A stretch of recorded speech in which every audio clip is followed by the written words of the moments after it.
Hello and welcome to episode 2 in this Talking Flutes bite-sized happiness hypothesis podcast, sandwiched between our longer Talking Flutes pods, where we are briefly looking at the art of finding joy and fulfillment in our musical lives. This week, we're going to take a look at mindfulness for musicians and how it can open the doors to our happiness. What is it?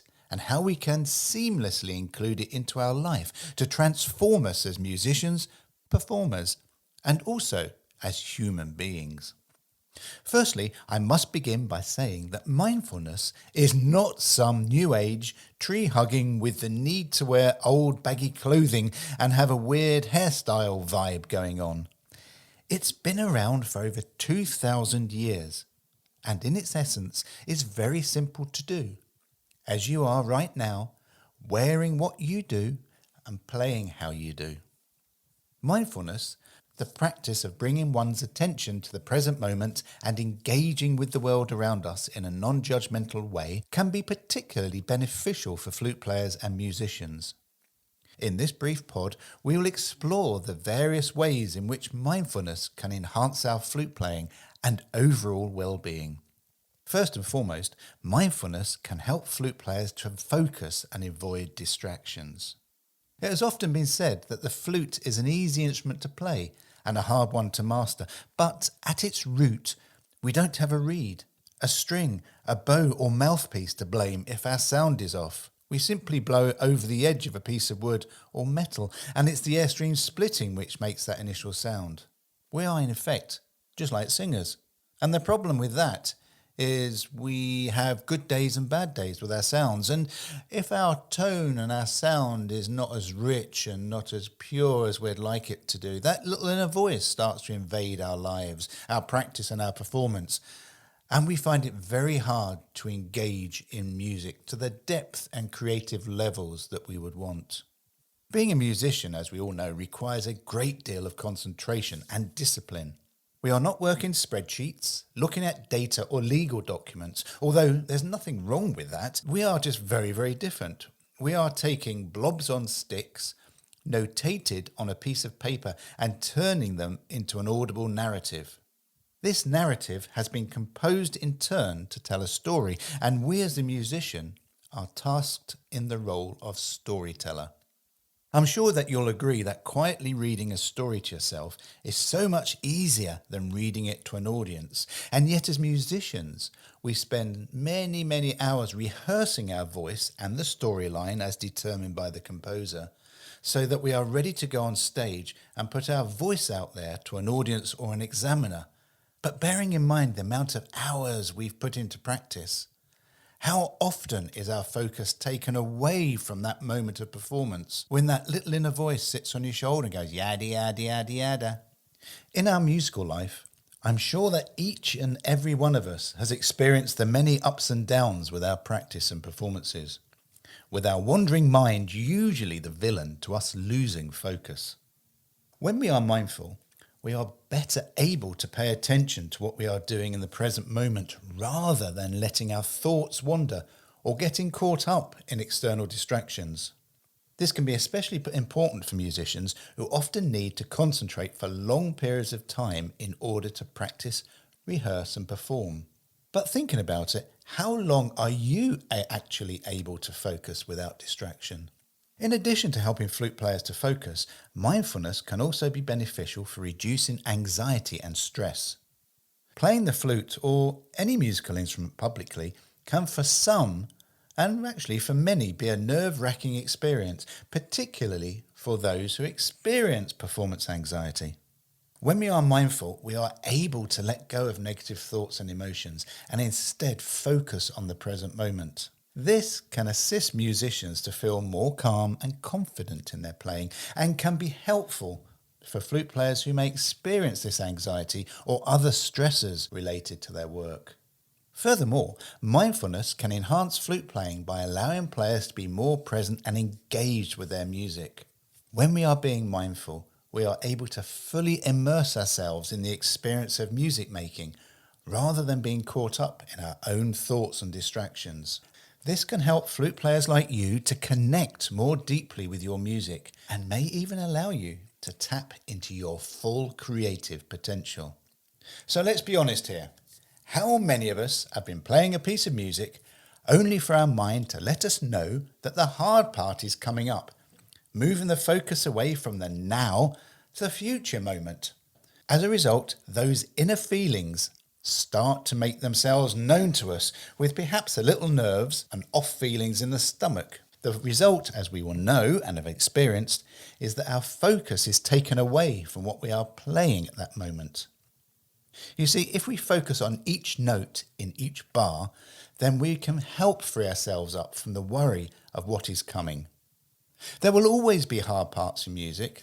That's the nature of the beast. However, to let yourself be aware of them in advance when you're close to them will certainly affect your performance outcome. Saying that, how many times have we been worried about a hard part coming up and we've sailed through it only to go wrong in the easy bits following? Staying in the present moment will help us navigate this notational map that the composers put together and which the audience are waiting to hear. Stay in the present moment with what you are doing. Let the hard bars appear in your eye line when they should, and if you've done enough practice, and that's the key, if you've done enough practice, you'll sail through. Mindfulness can also have a number of positive effects on our physical health. The practice of it has been shown to improve our breathing and lung function, which is especially beneficial for flute players. Deep, slow and controlled breathing is essential for what we do, as it helps to maintain a steady flow of air through the instrument. By practicing mindfulness, flute players can improve their breath control and, in turn, their overall flute playing. In addition to its physical benefits, mindfulness can also have a number of positive effects on our mental health. The practice of mindfulness has been shown to reduce stress and anxiety, improve sleep, and increase feelings of happiness and well-being. And that's what we want, isn't it? We want to feel happy. Think of a time when you've actually felt happy. Was it when you were playing your instrument? Or was it in another area of your life? How often have you been happy when you've played? How often have you been happy when you've finished a concert? How often have people come up to you and said, really, really well done, I really enjoyed that, only for your head to say, yeah, but didn't you hear those hard parts I went wrong? You see, mindfulness increases our creativity by bringing our attention to the present moment and engaging with our surroundings in a non-judgmental way. By following this, we can open ourselves up to new ideas and perspectives without that little voice shouting in our ear. This really can be helpful for musicians who may feel stuck in a creative rut or who are seeking new inspiration for their music. So here's a question and then a simple little exercise to get you to be mindful. When we are going to play or practice, do you find yourself getting your instrument out automatically without thought? One moment it's in its case, the next you're warming up on it. So the next time you're going to take your instrument out of the case, first notice how the case feels. Open the case up and look at the instrument. Notice the colour of inside the case and the instrument lying there. How do the parts of the instrument feel to the touch? How much pressure do you need to exert to put the three parts of the flute together? After the instrument has been put together, how heavy does it feel? Have you ever noticed how heavy the flute is?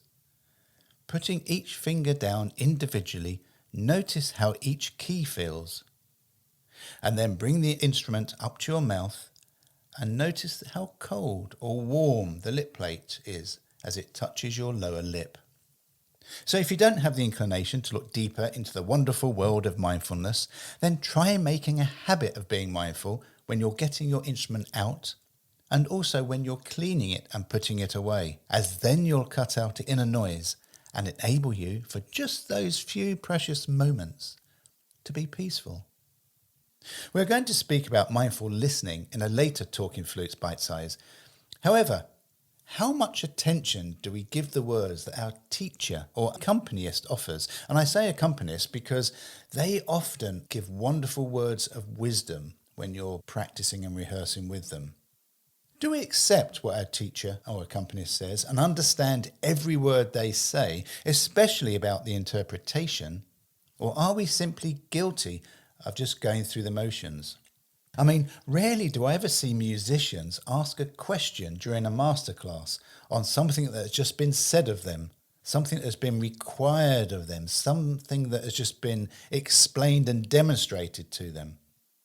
If we were truly mindful of their words being imparted, then perhaps we would ask for clarity if we didn't completely understand all possible nuances. So think about it. Are you really paying attention to every word that is being said and the way it is being said to you? Because it is being said in a way to open up that piece of music in the way that the teacher, the player, or the accompanist thinks will add value to your performance. Overall, the benefits of mindfulness for flute players are numerous.